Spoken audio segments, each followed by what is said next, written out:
says that there were more than 380 million hits on trying to, just to access the public portal. And that according to him, none of the systems even blinked. That is how secure that environment is.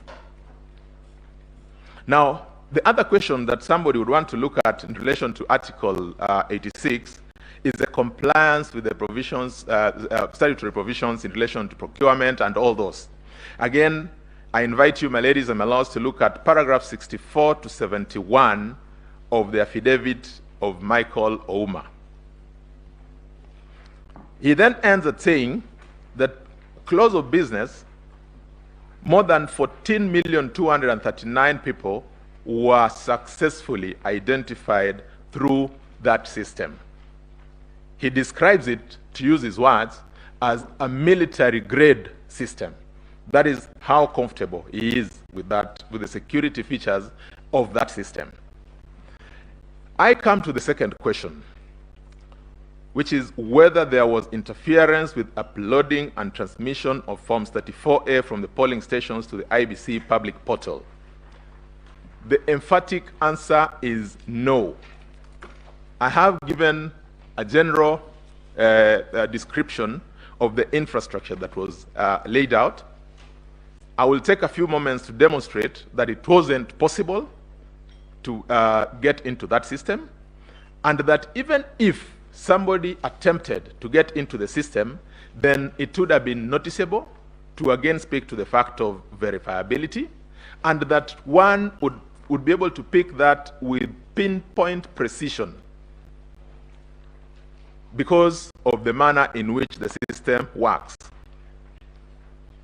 For purposes of a clear understanding, it is purely because of that verifiability that we are able to hear our colleagues appearing on this other side for the petitioners saying that they saw a gentleman called so-and-so who accessed the system. So-and-so accessed the system because of verifiability.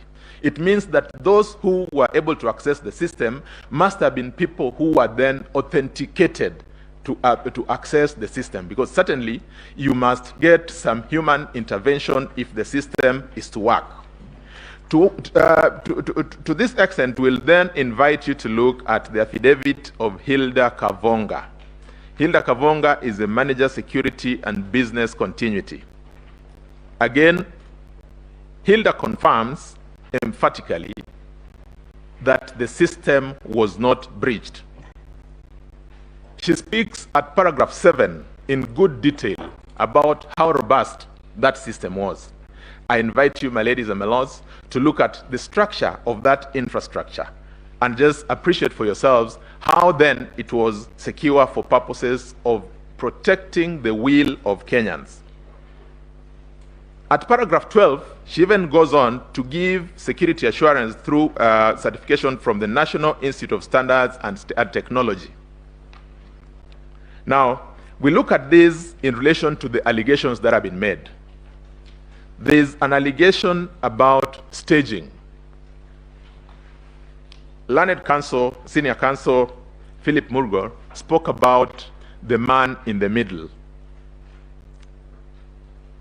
The indication or the allegation appears to be that somebody intercepted the system or broke into this system, downloaded this form, altered this form, uploaded it again, and sent it or transmitted it to the National Tallying Center.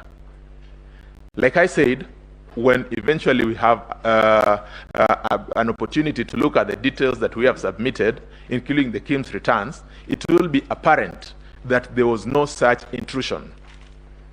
But assuming for one moment that we want to interrogate this fact of staging,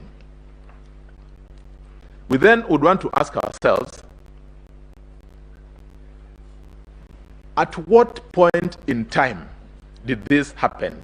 Because according to the infrastructure that is laid out by the IEBC, once a form is transmitted from the polling station and it gets to the public portal, it also has certain inbuilt security components.